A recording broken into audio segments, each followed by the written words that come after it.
창세기 18장 1절 말씀부터 15절을 보겠습니다. 창세기 18장 1절로 15절까지 말씀 한 절씩 교독하겠습니다.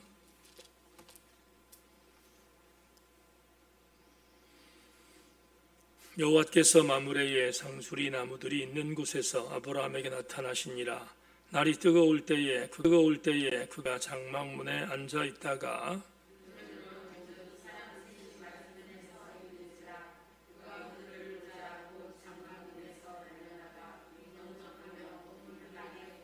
이르되 내 주여 내가 주께 은혜를 입었사오면 원하건대 종을 떠나 지나가지 마시옵고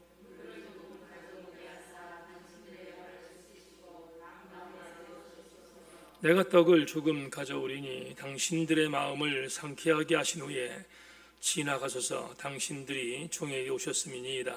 그들이 이르되 내 말대로 그리하라.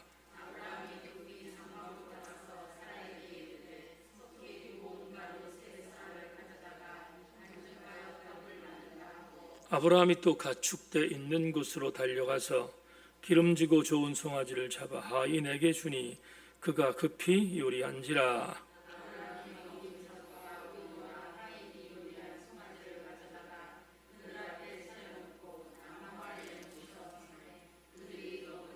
그들이 아브라함에게 이르되 내 아내 사레가 어디 있느냐 대답하되 장막에 있나이다.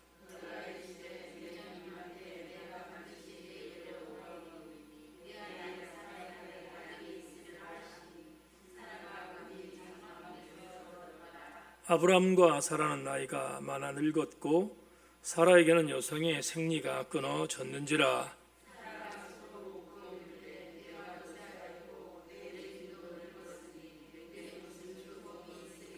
여호와께서 아브라함에게 이르시되 사라가 왜 웃으며 이르기를 내가 늙었거늘 어떻게 아들을 낳으리요 하느냐.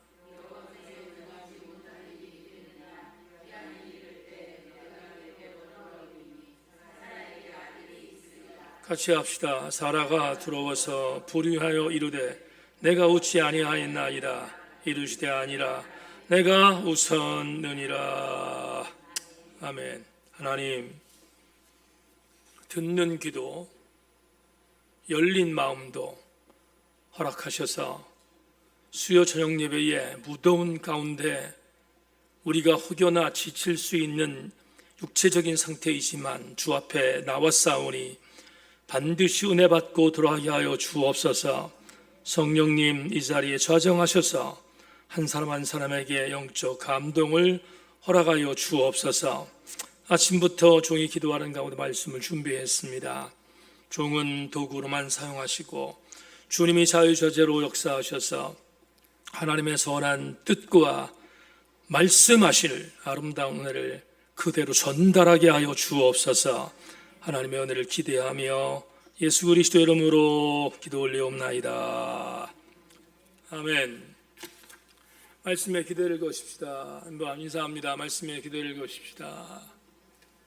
네, 오늘 창세기 67번째의 강의 제목으로 보는 눈이 바뀔 때, 이런 제목을 갖고 말씀 나누겠습니다. 한 30여 분 정도 말씀을 증거할 터인데 영적 집중력을 갖고 은혜 받고 돌아가시기를 소망합니다. 지난번 제 개인 기도하는 시간에 기도원에 가지고 올라온 시집 한 권에 나와 있는 시 한 편을 여러분에게 낭송하며 설교를 시작하겠습니다. 한 개의 씨앗에서 삶과 죽음은 두 개의 떡잎처럼 돋아났다. 내가 생일을 맞이한 날에 아버지의 죽음은 무럭무럭 자라나 시면을 완성했다. 아버지가 받아 안았던 딸이 중년이 되어 아버지의 시선을 받아 안은 그날에 한 열매가 대지로 돌아간 그날에 씨앗의 시면이여 이것은 어떤 피에타인가. 시인 나이덕 시의 파일명 서정시에 들어있는 어떤 피에타라는 시입니다. 여러분 아시는 것처럼 피에타상을 아시죠? 죽은 아들을 안고 있는 어머니의 조각상을 여러분들이 아실 줄 압니다. 아마도 나이덕 시인은 크리스천이다 보니까 거기에 하나의 이미지를 잘 받아서 자기가 그토록 사랑했던 아버지의 죽음을 목도하다가 너무 슬픈 아버지의 죽음이었지만 어쩔 수 없는 운명이기 때문에 아버지의 죽음을 또 다른 피에타의 심정으로 승화시킨 정말 아름다운 그러나 또 가슴 아픈 시가 어떤 피에타라는 나이덕 시의 시입니다. 이 시를 읽다가 이런 생각이 들었습니다.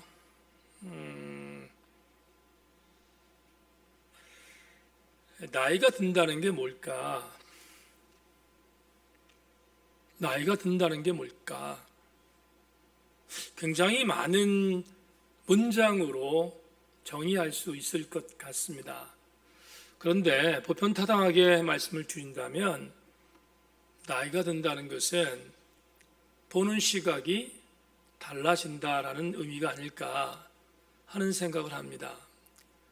젊었을 때 보았던 사물과 사건이 대단히 크게 보였어도 나이가 들면 그렇게 보였던 큰 사건과 큰 사물이 다른 각도로 보이는 것, 포용력 있게 보이는 것, 그게 나이가 들었다는 의미는 아닐까 하는 생각을 하게 됩니다. 이런 생각도 한번 해봤습니다. 만에 하나 내 젊은 날에 보았던 어떤 사물과 사건이 나이가 60이 들고 70이 들었음에도 불구하고 젊은 나이 때 똑같은 모습으로 보인다면 그건 여러분 복이 아니라 재앙입니다. 그건 정말 재앙 중의 재앙입니다. 왜냐하면 그 사람은 아무리 나이가 먹었어도 조금도 성장하지 않았다는 반증이기 때문에 그렇습니다.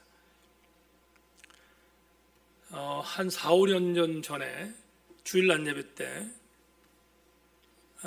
어버이 주일로 기억하는데 대중가수 김진호 씨가 부른 가족사진이라는 영상을 주일날 보았던 기억이 있습니다.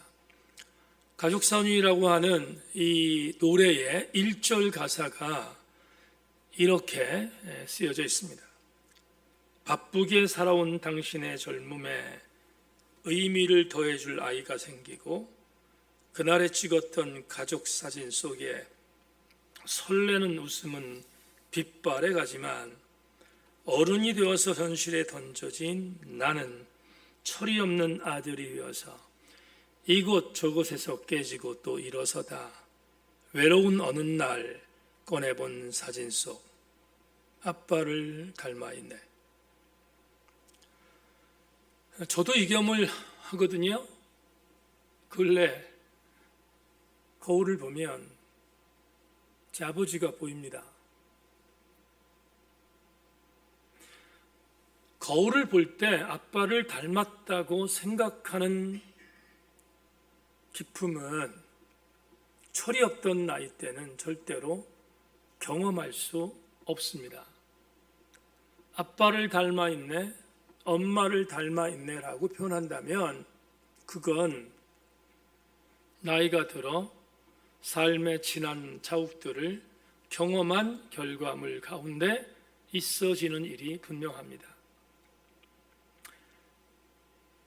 우리는 나이가 들어가면서 보는 눈이 바뀌어집니다. 우리는 성숙할 때 시각이 달라집니다. 보는 일체 것들이 미성숙 때와 똑같지 않습니다. 같은 맥락으로 신앙도 동일합니다.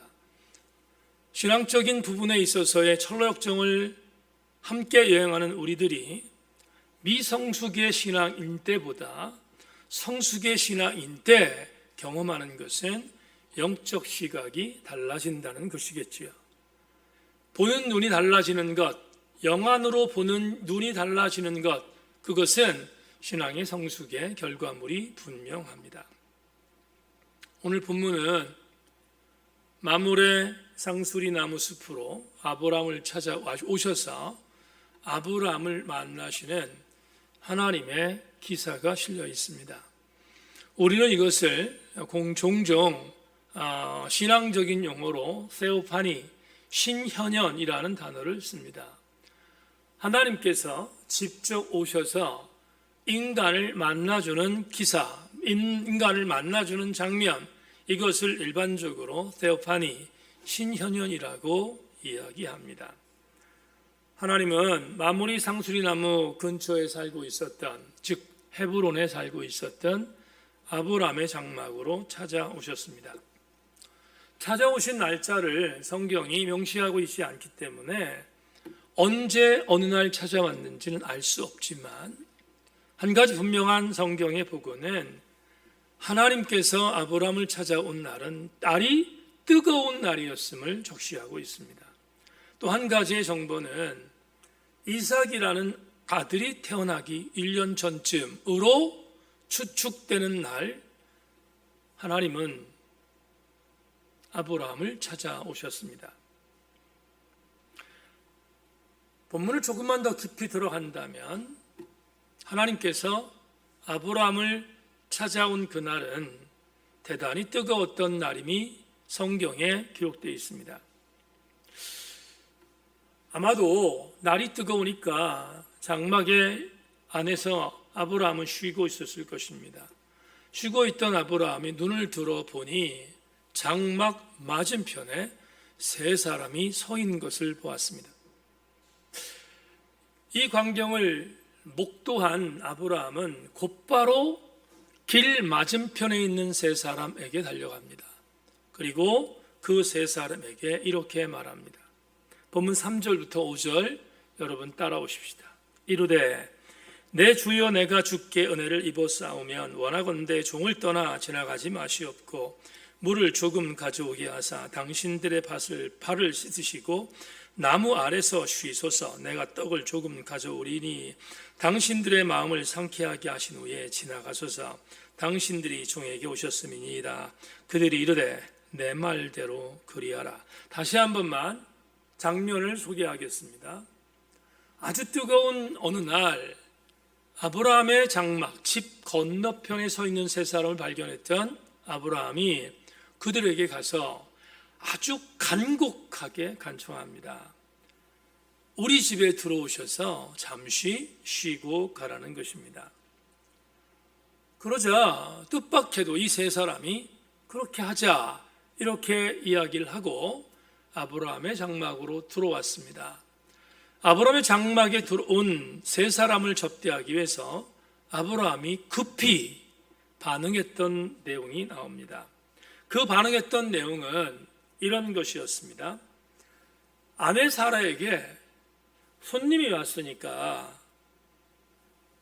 떡을 만들어야 되는데 그 떡의 분량이 본문에 있어요. 세 스아라고 되어 있습니다. 1스아는 15리터입니다. 그러니까 3스아면 45리터를 의미할 것입니다. 여러분 떡반죽으로 만드는 스아 45리터는 어마어마한 양입니다. 제가 보았던 주석서에 보면 세 사람과 아브라함과 그리고 아내 사레가 먹을 수 있는 양이 아니었다고 주석한 글을 봤습니다. 아마도 그 떡 세 스아의 양은 아브라함 부자였으니까 아브라함의 식솔과 아브라함의 모든 하인들이 모두 다 먹고도 남을 수 있는 양이 세 스아인데, 여하튼 사라에게 떡을 만들라고 명령하자 사라가 열심히 떡을 만들었습니다. 또 한 가지 주목할 장면이 나오는데, 아브라함 부자였다고 했습니다. 그런데 통상적으로 부자였다면 하인들이 많을 터인데 하인들에게 얘들아 손님이 왔으니까 밖에 있는 어린 송아지를 잡아서 요리를 해라 이렇게 말해야 할 터인데, 성경은 그렇게 말하지 않고 아브라함이 직접 솥대에 가서 본인 스스로가 어린 송아지를 잡았다고 보고합니다. 무슨 말이지요? 그만큼 정성을 다했다는 것입니다. 직접 잡아온 어린 송아지를 하인들에게 건네주고 특별하게 요리하라고 명한 것입니다. 그러자 분주하게 이러한 요리들이 이루어지고 있는 장면, 그 장면을 본문 6절부터 8절에 기록하고 있습니다. 자막 보십시오. 아브라함이 급히 장막으로 가서 사라에게 이르되 속히 고운 가루 세 스와를 가져다가 반죽하여 떡을 만들라 하고, 아브라함이 또 가축된 곳으로 달려가서 기름지고 좋은 송아지를 잡아 하인에게 주니 그가 급히 요리한지라. 아브라함이 엉긴 젖과 우유와 하인이 요리한 송아지를 가져다가 그들 앞에 차려놓고 나무 아래 모셔 섬에 그들이 먹으니라. 세 스와의 떡과 어린 송아지와 그리고 소에서 나왔던 엉긴 젖, 오늘로 얘기하면 뭐겠습니까? 치즈입니다. 치즈를 만들어서 세 사람에게 대접했는데 성경은 말합니다. 오늘 창세기 기자는 그들이 먹었더라, 이렇게 본문에서 기록하고 있습니다. 자, 이제 여러분에게 기록되어 있는 구절에 대한 문자적인 의미를 설명했습니다. 주목할 것은 문자 안에 담겨있는 구절의 의미이겠죠. 그 의미를 조금만 더 깊이 들여다보십시다. 자, 이제부터 조금의 궁금증을 풀어보기를 원합니다. 본문에 보면 아브라함의 장막에 찾아온 존재는 세 사람이라고 되어 있습니다. 맞습니까? 세 사람이라고 되어 있습니다. 그런데 헷갈립니다. 창세기 기자가 보고한 오늘 본문에 보면 이 세 사람이 누구인지를 추적하는 것은 주석적인 도움을 받아야 합니다. 여기 사람, 세 사람이라고 했잖아요.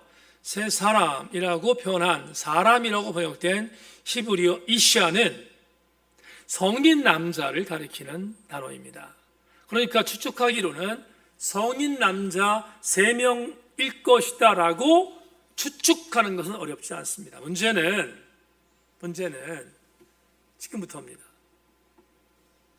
여러분, 이 세 사람은 본문에 보면 창세기 저자가 아주 교묘하게 뒤엉켜 놓았습니다. 무슨 말인가 하면 1절을 보죠. 오늘 본문 1절입니다. 자막 보십시오. 여호와께서 마므리의 상수리 나무들이 있는 곳에서 아브라함에게 나타나시니라. 날이 뜨거울 때에 그가 장막 문에 앉아 있다가, 분명히 1절을 보면 아브라함의 장막에 찾아온 분이 누구예요? 여호와라고 기록합니다. 그런데 여호와라고 기록했는데, 그런데 문제는 그 다음 절에 세 사람이 나오잖아요. 그러면 도대체 이걸 어떻게 해석해야 되나? 세 사람이라면, 우리가 옛날에 제가 출신교회 때 말도 안 되는 설교를 들은 적이 있어요. 그 당시에는 성기동 교회 담임 목사님이 신학적으로 공부를 많이 한 분이 아니기 때문에 충분히 이해합니다. 담임 목사님 폄훼하는 게 아니고, 이 세 사람이 성부와 성자와 성령이라고 가르쳤던 그런 기억도 아주 제가 생생하게 있습니다. 여러분, 세 사람이 성부와 성자와 성령을 가리키나? 그렇지 않습니다. 1절에 보면 세 사람의 분명히 1절 본문의 주어는 여호와께서라고 주어가 되어 있습니다. 장막에 찾아온 세 사람 중에 한 존재는 우리는 여호와 하나님 것을 인정해야 합니다. 그럴 수 있겠지요. 여호와 하나님 것을 인정하자. 그런데 3절 볼까요? 3절에 이렇게 말합니다. 이르되 내 주여, 내가 주께 은혜를 입었사오면 원하건대 종을 떠나 지나가지 마시옵고. 아브라함이 맞은편에 있었던 세 사람에게 가서 우리 집에 들어오기를 간청하는 이 질문에, 이 대답에 중요한 단서가 나와요. 어떤 단서가 나오냐면, 세 사람이라고 되어 있는데, 그런데 아브라함이 뭐라고 얘기하냐면, 이르되 내 주여, 내가 주께 은혜를 입었사하면 원하건대 종을 떠나지 마시고 지나가지 마십시오라고 말합니다. 상대방, 나와 대화하는 화자에 대한 이야기를 내가 주께 은혜를 입었으면, 히브리 원문을 보면 여러분 복수가 아니라 단수예요. 그러면 단수로 기록되어 있다면 1절에 여호와께서라는 이 말이 의미가 맞아요.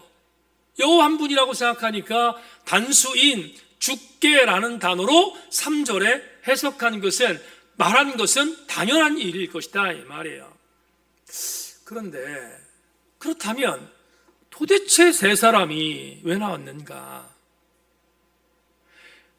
여호와 하나님께서 말씀하셨고 여호와 하나님을 인정했던 아브라함은 단수로 주님 우리 집에 들어오셔서 식사하십시오, 우리 집에 들어오셔서 쉬다 가십시오라고 말하는 것은 일맥상통하는데 갑자기 세 사람이 튀어나왔습니다. 이 세 사람이 과연 누굴까? 영남신학대학의 오택현 교수의 주석을 여러분에게 읽겠습니다. 말씀과 연관하여 살펴봤을 때 세 사람은 하나님과 그의 천사였는데 아브라함은 그들이 누구인지 깨닫지 못하고 지나가는 나그네인 줄로만 알았다. 오택현 교수는 굉장히 보편적으로 해석했습니다. 한 분은 여호와라고 생각을 할 수 있는 가능성이 있다고 말합니다. 그런데 그 옆에 있었던 존재들은 아마 그의 천사일 거예요. 문제는 오택현 교수는 이때까지만 하더라도 아브라함은 이들이 여호와, 창세기자는 여호와라는 주어를 썼지만 아브라함 자체는 이들이 여호와일 것이라고 생각하지 못했다고 해석했어요. 여호와와 그의 천사인 게 분명함에도 불구하고 아브라함은 그들이 여호와이며 여호와를 시중드는 천사였기 때문에 대접했다고 보지 않았다는 거예요. 그러면 도대체 왜 제사했는가? 여러분 답은 쉽습니다. 왜 쉬운가 하면 아브라함이 살던 이 당시 고대근동은 누군가 나그네가 오면 그 사람이 누구인가 상관없이 지극하게 환대하는 것이 법이었습니다. 그러니까 앞에 있던 세 사람이 여호와 그의 천사인 줄 몰랐다는 오택현 교수의 말을 집어넣더라도 충분히 개연성은 가능해요. 나그네니까 당시의 법으로 고대근동에서는 누구든지 나그네를 하나님처럼 대접하라고 하는 것이 법이었으니까 당연히 아브라함은 그렇게 대접했을 것이라는 해석입니다. 그런데 제가 오늘 주목하는 것은 오택현 교수의 해석이 아닙니다. 오늘 제가 여러분과 나누고 싶은 것은 송병헌 교수의 해석입니다. 따라오십시오. 백석대학의 송병헌 교수는 이렇게 해석합니다. 실제로 낯선 사람을 환대하는 것은 일종의 예배 행위다. 탈무드는 객들에게 베푸는 행위는 하나님의 임재를 환영하는 것보다 더 위대하다고 기록한다. 여기까지는 오택현 교수와 거의 비슷해요. 그런데 이렇게 말합니다. 그러므로 아마도 아브라함은 이 세 방문자가 누구인지 알았을 것이다. 오택현 교수는 몰랐다고 했고 송병헌 교수는 누군지 알았을 것이다. 왜 알았다고 말했을까? 송병헌 교수의 해석은 적어도 지극정성으로 이 사람들, 낯선 사람 세 사람을 접대한 것이 일반적인 접대를 뛰어넘어 예배 행위였다는 거예요. 다시 말하면 예배의 행위라고 할 정도로 지극하게 대접했다라고 송 교수가 말하고 있습니다. 이 말은 이렇게 정리할 수 있습니다. 어떻게? 조금 전에 얘기했습니다. 일반적인 손님 같으면 떡을 대접하고, 나중에 우리 여러분 19장 공부할 때 공부하겠습니다만은 소돔과 고모라를 멸망하기 위해서 방문했던 이 중에 천사가 방문했을 때 롯도 접대하거든요. 접대하는데 여러분 롯의 접대는 굉장히 상투적인 접대였어요. 근데 오늘 본문에 우리가 말했지만 아브라함의 접대는 절대로 상투적인 접대가 아니었다 이 말이지요. 아까 말씀드렸어요.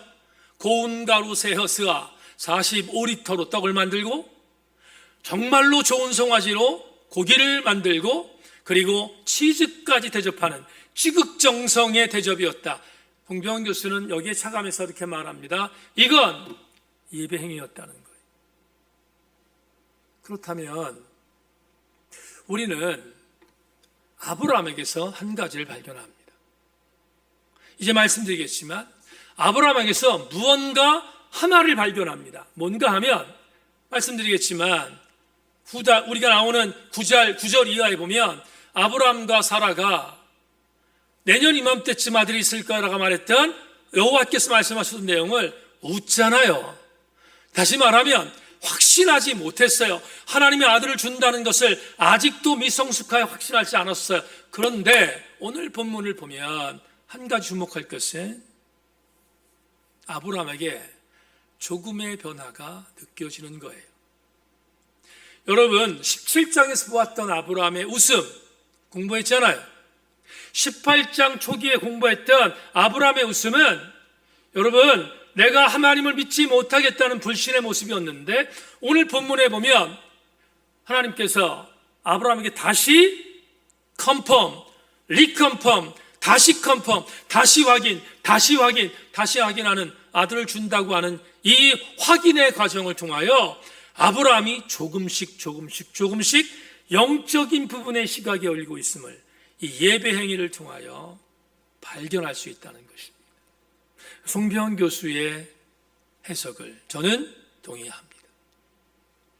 그렇다면 지금까지 해석을 통하여 오늘 창세기 오늘 67번째 강의인데 67번째 강의를 통한 영적인 교훈을 이렇게 만들어 볼 수 있을 것 같습니다. 자, 보죠. 앞에서 나이덕 시인 얘기를 했고요. 김진호의 가족 사진 얘기를 했습니다. 이렇게 한번 생각해 보십시다. 내가 이전에 미성숙의 상태여서 영적으로 보는 시각이 희미했어요. 그런데 아브라함을 통해서 묘한 뉘앙스를 봤는데 어느 날 갑자기 내 신앙의 상황이 터닝 포인트 돼서 영적인 성숙으로 조금씩 바뀌었습니다. 그래서 아브라함에서 느낄 수 있는 것처럼 내가 보는 영적인 시각이 바뀌면 내가 보는 영적인 시각이 조금씩 성숙되어지면 놀라운 은혜를 발견해요. 그건 뭐냐? 하나님을 느끼게 된다는 것입니다. 하나님을 느낀다는 것을 여러분 상투적으로 들으면 안 됩니다. 내 신앙이 미성숙의 단계에서 신앙의 단계로 옮겨져 가는 과정에 가장 나에게 먼저 일어나는 사건은 세속적 가치의 시각이 영적 가치의 시각으로 바뀌어지는 현상인데 그 시각이 바뀌어지면 나에게만은 강력한 은혜는 하나님을 느끼게 된다는 것입니다. 이제부터 하나님을 느끼게 된다는 말씀을 여러분과 설교의 마무리를 통하여 함께 접근해 보겠습니다. 본문 9절로 10절을 자막 보십시다. 그들이 아브라함에게 이르되 내 아내 사라가 어디 있느냐? 대답하되 장막에 있나이다. 그가 이르되 내년 이맘때 내가 반드시 내게로 돌아오리니 내 아내 사라에게 아들이 있으리라 하시니 사라가 그 뒤 장막문에서 들었더라. 9절부터 10절까지 번역은 대단히 정직합니다. 음식을 먹은 세 사람 추측했습니다. 한 분은 여호와요, 또한 두 사람은 여호와를 시중들던 천사일 가능성이 있다고 말씀드렸습니다. 그 중에서 9절에서 천사가 말한 게 아니라 9절에서 여호와께서 물으세요. 이제는 단도로 갑니다. 여호와께서 묻는 거예요. 아브라함에게 뭐라고 묻냐면 내 아내 사라가 어디 있느냐? 내 아내 사라가 어디 있는가? 근데 보세요. 내 아내 사라가 어디 있는가? 라고 물었는데 3인칭 복수로 묻고 있어요. 다시 한번 볼까요?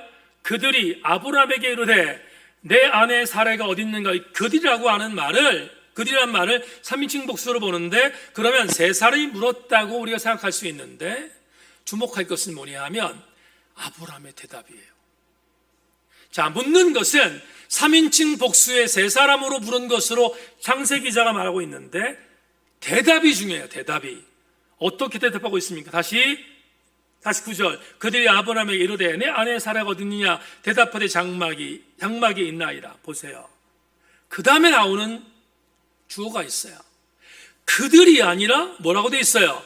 그가 이르시되. 자, 맨 처음에 내 아내 사라가 어디 있는가를 물었던 것은 세 사람의 존재인 것으로 해석할 수 있는 가능성이 있어요. 그런데 아들을 주겠다는 장면, 사라가 어디 있는가를 묻는, 사라가 어디 있는가를 묻는 그 질문이 아니라 내 아들을 주겠다는 질문의 주어는 3인칭 복수가 아니라 3인칭 단수예요. 그가 이르되 내년 이맘때 내가 반드시 내게로 돌아오니니 내 아내 사라에게 아들이 있으리라 하시니 사라가 그 뒤 장막문에서 들었더라. 아들 탄생의 고지는 3인칭 복수가 아니라 3인칭 단수, 다시 말하면 여호와 하나님께서 묻고 계심을 창세기 기자가 기록하고 있습니다. 3인칭 단수의 기록은 우리에게 대단히 중요한 은혜를 허락합니다. 여러분, 내년 이맘때쯤에 내 아내 사라가 아들이 있을 거야 말한 주체는 여호와 하나님이라고 말씀드렸습니다. 그런데 그 이야기를 들었던 아브라함과 사라가 지난주에 말씀드렸던 것처럼 생리학적으로, 의학적으로 더 이상은 아들을 낳을 수 없는 본인들의 처지를 생각하고 완전히 확신하지 않습니다. 사라는 웃었습니다. 여러분 18장 도입부에서 아브라함이 웃었지만 오늘 본문에 보면 사라가 웃습니다. 다시 말하면 아직도 두 사람은 하나님의 이 말씀에 대하여, 하나님의 이 확신에 대하여 완전히 확신하지 않고 있던 상태를 보고해 주고 있습니다. 그런데 말입니다. 여기서 한 가지 중요하게 우리가 터치할 것이 있습니다. 창세기 기자가 3인칭 복수에서 3인칭 단수로 아들이 있을 것이라고 예고한 주체를 기록한 이유가 뭘까? 그 이유는 아브라함은 아들을 주겠다고 말했던 대상이 불특정한 다수의 어떤 존재가 아니라 25년 전 본인에게 오셔서 네가 본토 친처 아베 집을 떠나면 내가 너의 자손에게 복을 줄 것이라고 말씀하셨던 그 1인칭 하나님과 맥을 같이 하고 있는 영적인 변화가 감지되었다 이 말입니다. 이 말은 오늘 우리에게 대단히 중요한 은혜를 줍니다. 아브라함도 드디어 하나님을 느끼기 시작했다. 영적인 시각이 바뀌면 하나님을 체감합니다. 여러분, 무대뽀식의 담임 목사의 설교가 아니라 가장 전인격적으로 다가오신 주님을 관계한 담임 목사의 진정성이 있는 선포임을 여러분에게 간증하고 싶습니다. 우리의 보는 눈이 세속적 가치에서 하나님 나라의 가치로 변하는 성숙의 가정을 경험하면 우리는 반드시 하나님을 더 가까이 느낄 수 있음을 잊지 않기를 소망합니다. 한 가지 예를 드리겠습니다. 그냥 무대뽀식의 말씀이 아니라는 한 가지 실례를 드리겠습니다. 7월 1일부터 우리 교회에서 생명의 삶 새벽에 큐티하는 내용과는 별도로 한희철 목사님이 쓴 물은 여기 있다라고 하는 큐티집을 구입해서 별도의 큐티를 하고 있습니다. 제가 그 선택을 한 이유는 꽃자리 도서출판 꽃자리의 한종호 목사님이 저한테 개인적으로 문자를 보내서 목사님 이런 책을 지금 출판했는데 목사님이 이런 부분에 있어서 함께 동참해 주셨으면 좋겠습니다 하는 그런 에둘룸의 그런 어떤 부탁이 있어서 그래서 한희철 목사님 제가 또 여러분에게 소개하는 것처럼 많이 본받을 만한 그런 동역자이고 해서 그래서 그분의 책을 구입해서 7월 1일부터 큐티를 시작했습니다. 일전에 한번 말씀드린 것처럼 이 큐티집은 일반적인 보편타당한 많은 성도들을 위한 그런 큐티집은 아니고 조금은 지성적인 영성을 갈구하는 사람들에게 필요한 큐티집입니다. 7월 1일부터 큐티를 시작했는데 하면서 느끼는 것이 있습니다. 뭐냐 하면 생명의 삶은 생명의 삶대로 주는 은혜가 있지만 이 큐티를 통해서 느끼는 또 다른 감동과 영적인 은혜가 저한테 있어요. 어제 7월 5일 큐티 잠깐 소개하겠습니다. 이 큐티집은 성서 일과가 정해져 있습니다. 약 5권의 책을 읽어야 성경을 읽는데 많은 구절은 아니지만 5개 정도의 성서 일과가 있습니다. 그 성서 일과는 시편 119편 73절로 80점, 시편 6편, 예레미야 8장 4절로 13절, 열왕기하 5장 15절로 27절, 사도행전 19장 28절로 41종 총 6개였습니다. 다 읽는 거예요. 다 읽고 그 중에 이 성서 일과인데 그 중에서 가장 본인에게 온 말씀을 붙들고 우리 생명의 삶처럼 큐티하는 것입니다. 근데 그날 시편 119편도 읽었고 6편도 읽었고 예레미야도 읽었고 열왕기하도 읽었고 사도행전을 읽었는데 저에게 가장 강력하게 온 것은 예레미야 8장이었습니다.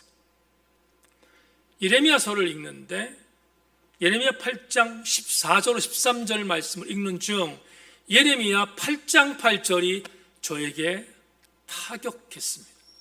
8장 8절 너희가 어찌 우리는 지혜가 있고 우리에게는 여호와의 율법이 있다 말하겠느냐 참으로 서기관의 거짓의 붓이 거짓되게 하였나니. 무슨 말인지 잘 모르시죠? 여러분 예레미야 7장은 성전설교라는 유명한 설교입니다. 당시에 남유다가 멸망하기 직전 거짓 선지자들이 외세의 침입에 나라가 멸망할 수 있는 여러 가지 가능성이 있자 거짓 선지자들이 이렇게 설교했습니다. 여러분 성전으로 모이세요. 성전으로 모이면 안전합니다. 성전으로 모이세요. 이렇게 종용했습니다. 그런데 예레미야가 반대로 말합니다. 속지 말라. 여호와의 성전으로 모여도 남유다는 멸망할 거야. 매국노와 같은 말씀을 증거해요. 그러자 예레미야는 수많은 사람이 핍박을 당합니다. 더군다나 궁정선지자들, 거짓 선지자들에게 엄청난 핍박을 당해서 죽을 고비를 많이 넘기는 것이 예레미야서에 있잖아요. 그런데 예레미야 7장 성전 설교가 끝난 뒤에 예레미야 8장에서 말을 듣지 않아요. 누구의 말을? 예레미야의 말을 듣지 않아요. 거짓 선지자의 말, 든든할 거야. 성전에 오면 안전할 거야. 성전에서 너희들이 있기만 하면 안전할 거라는 이 말씀에 대하여 열광하지만 성전으로 돌아와도 오늘은 너희들은 살지 못해. 이미 하나님께서 남유다의 우상 숭배와 하나님을 떠난 것 때문에 심판이 이미 이루어졌어라고 말하는 예레미야의 설교는 듣지 않아요. 듣기 싫으니까. 문제는 뭐냐 하면 그 당시에 예언을 말하면 적는 사람이 있었어요. 그 적는 사람이 누구예요? 서기관입니다. 그런데 그 서기관이 뭐라고 적습니까? 역사의 기록에 대한 부분을 적습니다. 뭐라고? 거짓 선지자들이 말한 것들을 붓으로 적어요. 붓으로. 보세요. 여러분 가끔 우리 텔레비전에서 이조선 때에 서기관들만큼 목숨 걸고 역사를 바로 저걸로 가지 않습니까? 서기관들은 마지막 양심이라고요. 근데 8장 8절에 뭐라고 되어 있는가? 이렇게 말합니다. 너희가 어찌 우리는 죄가 있고 우리에게는 여호와의 율법이 있다 말하겠느냐? 참으로 서기관의 거짓부시 거짓되게 하였다. 이게 얼마나 엄청난 참담한 일입니까? 이 당시에 마지막 양심이었던 서기관들까지도 거짓으로 붓을 놀리고 있었단 말이죠. 결국은 남유다는 거짓의 붓에 놀림당했던 남유다를 멸망시킨다는 유다의 멸망이 그대로 맞아떨어지잖아요. 제가 이 구절을 읽다가 이런 큐티를 썼어요. 제 큐티의 한 대목을 읽겠습니다. 성전 설교의 압권은 역설적 거스름이었다. 가장 두려운 것은 올바른 말씀이 선포되었음에도 불구하고 그 말씀을 의도적으로 거스르는 참담함이다. 서기관의 분마저 거짓으로 점철된 시대에 무슨 희망이 있나. 예레미야 8장 12절 10절 선지자 코헨으로부터 제사장 나비까지 다 거짓을 행함이라는 구절이 통곡해 하는 레마다. 그리고 큐티의 마무리를 이렇게 갈무리했습니다. 질문하자. 오늘 내가 강단에 선포하는 메시지와 원고가 거짓의 분은 아닌가를 치열하게 성찰하고 있는가? 주님, 세인교회 강단에 선포되는 메시지가 순결하게 하옵소서. 마지막 이 큐티의 내용은 결단입니다. 입에서 떠난 말씀이 2분의 1이라도 삶으로 실천되게 몸부림치자. 이렇게 큐티를 마쳤습니다. 이제부터 말씀드리는 마지막 말씀을 주목하십시오. 예레미야 8장 8절을 가슴에 담고 큐티를 마쳤습니다. 그리고 눈을 감고 제 책상에 앉아서 하나님, 입에서 떠난 말씀의 2분의 1이라도 실천하는 삶을 살게 해주십시오라고 기도하는데 갑자기 내 귓가에서 엄청난 소리가 들렸습니다. 이렇게, 아들아 고맙다.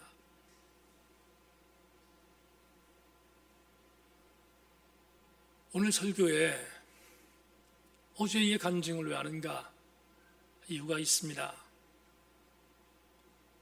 하나님을 느끼는 감동이 무엇인지 아십니까? 내 눈이 아직도 세속적 가치에 머물러 있으면 하나님은 피상적인 인물로 나에게 다가올 수 있습니다. 그러나 하나님의 가치로 세속적 가치를 보고 있었던 나의 시각을 뒤돌리면 그때부터 저와 여러분은 피상적인 하나님이 아닌 느끼는 하나님의 체감을 강력하게 경험하게 될 것입니다. 오늘 수요 저녁 예배에 나오신 교우 여러분, 무엇을 보고 있습니까? 여러분의 시각은 바뀌었습니까? 바뀌지 않았습니까? 바라기는 우리 세인교회의 모든 지체들은 보는 시각이 복음성과 있는 것처럼 내게로부터 눈을 들어 주를 보기 시작할 때 주의를 보겠네. 내 작은 마음 돌이키사 하늘에 꿈꾸게 하네.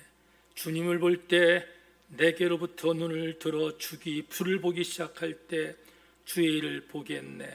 내 작은 마음 돌이키사 하늘에 꿈꾸게 하네. 주님을 볼 때 모든 시선을 주님께 드리고 살아계신 하나님을 느낄 때 내 삶은 주 역사가 되고 하나님이 일하기 시작하네 라는 찬야의 가사처럼 여러분들도 하나님이 일하심을 느끼는 가장 행복한 그리스도인이 다 되기를 주의 이름으로 축원합니다.